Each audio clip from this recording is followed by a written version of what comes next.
Hello guys, si Timoto here. So for today's video, kasama natin yung aking maraming 450 SR kasi 2 weeks na yata itong di napapaandar. Nung huling track day pa yata yung gamit ko dito. And ngayon may gagawin kasi ako, may kakabit ako.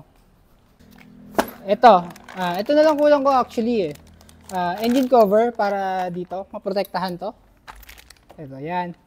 And itong fender extension dito sa front fender para hindi nadudumihan yung engine natin sa harap.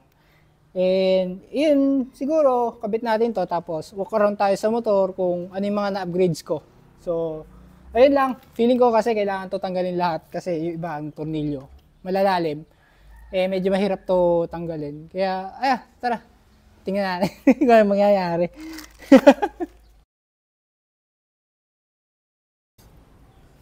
Ito, nakabit ko na siya.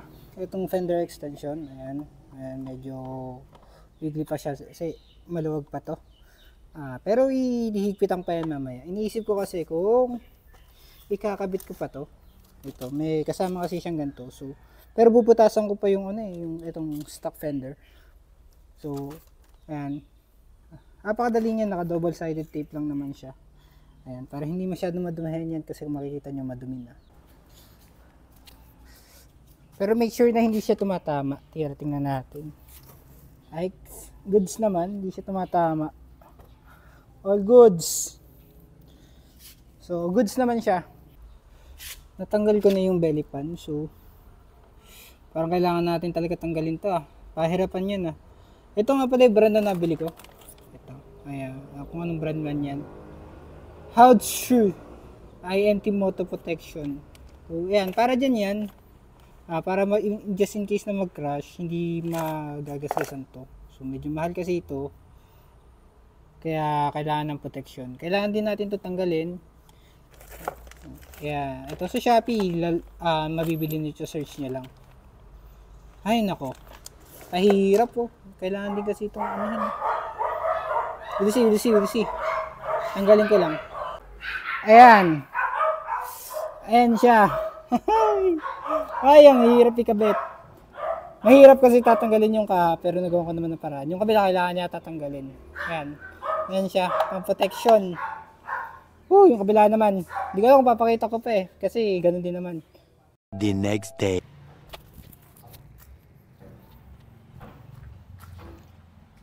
Tabi kayo dyan. Tabi.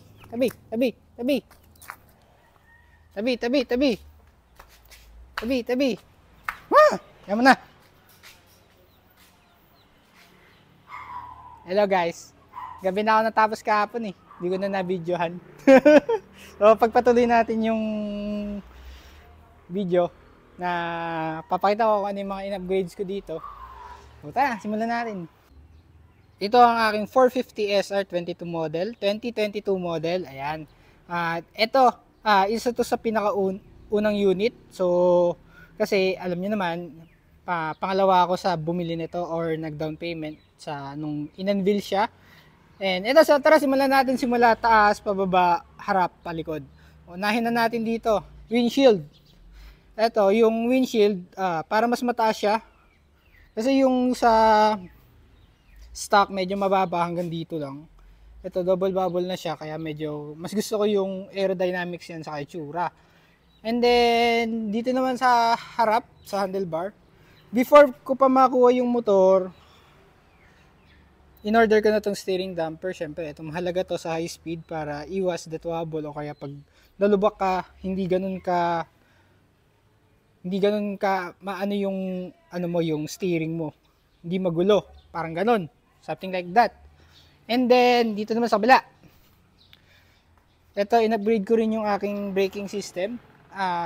Nag-upgrade ako sa 17mm na Racing Boy S1 ba tawag dito na brake master. Ayan, Racing Boy yan. Ayan, mag-focus ka. Ayan, Racing Boy 17mm yan. Mas malaki yung brake master ko ngayon kaysa sa stock. Ayan, mas maganda na may power. Yung braking mas smooth, saka mas malakas yung kapit. Sa handle grip, nagpalit ako. Ayan, nakalimutan ko ng brand to. Mura lang yan, mumurahin. And Racing Boy na brake lever. Sa kanan ko lang siya nilagay kasi gusto ko itsura nung sa kanan lang meron. Dito naman tayo sa may face ng 450 SR. Ito yung nakakapukaw pansin sa talaga sa 450 SR. Sa 450cc, meron ng winglet. Ayan. Ito, DIY ko lang to, carbon skinning. Ako lang gumawa niyan, hindi ko pa na-edit yung video. Kasi, natumba ako, nadulas ako sa buhangin, nagka-konting gasgas dito. Kaya, in-skinning ko na lang DIY. Pag na-edit ko, ano ko lang yun. Sobrang dali lang nun. And then, dito naman sa front fender, naglagay ako kahapon ng fender extension para hindi ganun kadumi sa likod. Ayan. Medyo dumumi na kasi simula nung ginamit sa endurance tong motor. Hindi ko pa nalilinis ng maayos yung yung loob ng sa may makina. Dito naman tayo sa midsection. Ito, matte to, kinulayan ko lang din ng top coat para hindi ganun kagasgas. So, inisip ko, iba-block ko to para maganda tingnan. Ito, grip. Ayan, tank grip. Nung una, nakakulay pula ako niyan, kaso medyo pangit, madulas. So, pinalitan ko nito. Ito, makapit talaga to. Ayan. And then, dito naman sa engine protection, kaka-install ko lang kahapon, kung nakita ko nyo kanina sa video. Ito, nabili ko lang to sa Shopee. Makapal naman siya, goods naman. Para just in case. Pag nag-slide ka dito gamit tong na to, hindi naman to masyado tatamaan, plus may ganito pa. Pero gusto ko para sure, nilagyan ko na nito. Ito. Kasi medyo mahal yung natin, yung sa engine pag bumili ka. Sa safety naman ng motor, so pag natumba, ayun. Ito, GRX na slider. Ayan. Yan. Ako pa lang yata meron nito, ang pagkakaalam ko. Pero alam ko in production na to. Hintay-hintay na lang kayo sa GRX, sa page ng GRX para dito. Meron ang partner nito is yung bobbins. Ito yung mga spool sliders. Front and back meron ako niyan. GRX din, full GRX. Yan. Dito naman sa may bandang likod, ito ang fender eliminator or tail tidy. Ayan. Nabili ko na to before pa dumating yung motor. So pagkadating nilagay ko na lang rin yan. Mura lang yan, meron siya Shopee. Pero iniisip ko meron ako ilalagay dito, nakalagay sa 6R ko dati. Saka iniisip ko kung pwedeng gawing integrated taillight to. Ito gawin ng integrated taillight pero matagal pang matagal pang project 'yon. Naman sa chain, nag-upgrade din ako ng chain. Ito. PEG yan, 520 O-ring. Medyo madumi, kailangan ko nang linisan 'yan. Kasi yung stock medyo nakangalawang. Ang pangit tingnan. Sabi ko, palitan ko na rin. Medyo mura lang rin naman. Pinalitan ko na rin. Ito. Then, yung sabi ko kanina, yung rear na axle slider ng GRX. Ayan. Pati spool ko, GRX din yan. So, kung kailangan nyo nito, solid yan. May extra pa ako dito, bilhin nyo na lang. Ito. Yan! Siyempre, hindi ko makakalimutan yung nag-sponsor ng gulong natin, si Breezy. So, shoutout Breezy, thank you. Ito, ang nakakabit dito ngayon is Corsa. Ito, 1170. Ito naman yung stock size nito. 1170 na Corsa R93 Platinum. Soft compound yung gilid nito. So, pwede pang racing. So, sa review naman dito, mas makapit to compare sa stock. Plus, affordable. Ayan. So, ito. Harap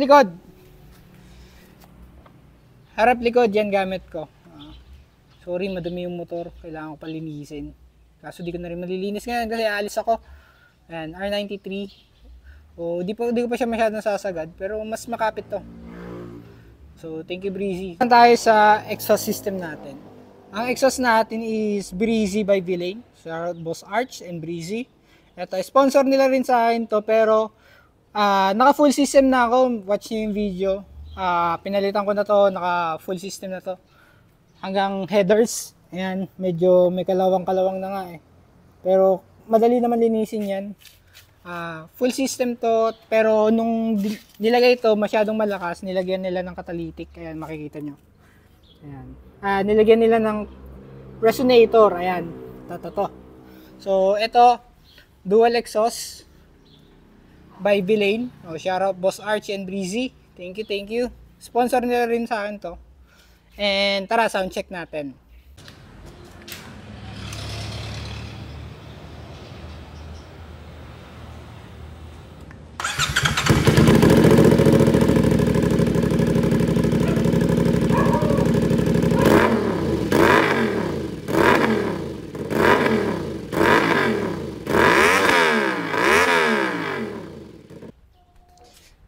Ano ba? Doon kayo, nagre-record ako. Doon kayo. Ay. Mga, ano na to. Ayun. Yun lang yung mga na-upgrade ko dito. Alam ko, galing sa Shopee Racing yung iba dito. So, actually, marami galing Shopee Racing. Pero, okay lang naman. It serves its purpose. Wala pa kasi siyang support sa mga known brand like Evotech, TFT, TST, mga ganon, yung pang mga ano, yung matatagal na sa market. Pero sabi ko nga, it serves its purpose naman. Like, steering damper ko 1 year na to, pero hanggang ngayon walang tagas. Goods na goods pa din. Alam mo nyo naman, China bike. Unang lalabas syempre sa kanila yung mga accessories nito. Kaya, yung karamihan dito galing talagang China. Yung iba dito, pinagawa at pinasadya talaga namin. Like yung GRX, iniwan ko talaga yung motor ko para magawa nila yan. So far ngayon, satisfied na ako kahit madami pa akong kulang, kailangan pa ng budget. Pero pag nagka-budget, ang iniisip ko, magpapalit pa ako ng rear shock. Gusto ko yung maging fully adjustable. Yung suspension ko, gusto ko ipa-tune. Itong front suspension kasi medyo malambot ng konti. And ano pa ba? And gusto ko siya ito ipa-remap. Papa-remap ko to. Pero kailangan natin iayos muna lahat. Baka huli na i-remap. And kung ano, medyo yung group kasi namin ng SR Squad, medyo madalas nagta-track day. Gusto ko to gawa ng race fairings. So, papagawan ko to kay Boss Ryan. Shoutout Boss Ryan. Papagawan ko to ng race fairing baka next week. Ganun. Depende, basta pag nag-oras siya. Dadali ko sa kanya, gawan ko to race fairings para hindi tayo nakangamba. Medyo, alam niyo naman, medyo mahal yung buong kahan ng motor. Mas mura magpagawa ng race fairing kaysa sa bumili. Hindi pa ako maghihintay. Tapos ipon din ako pambili ng carrier para panlagay dito sa van. Ayaw kasi patanggal yung nasa loob eh. Saka maproseso kasi tatanggalin mo pa yung mga upuan. Kaya carrier na lang. At yun lang muna. Ano pa ba kulang ko? May mga plano pa ako dito bukod dun sa mga racing sheets. Yung like integrated taillight, may nakausap na ako, kaya naman daw. Tapos yung running daylight, basta yun, yung gumaganon. Basta gusto ko gawing signal light. Nga pala, gagawin lagpas, 1 year this October. Gagawin ko siya ng 1 year review. So basta pag nagka-oras ako, gagawin ko kagad siya ng review like day, like may oras tayo.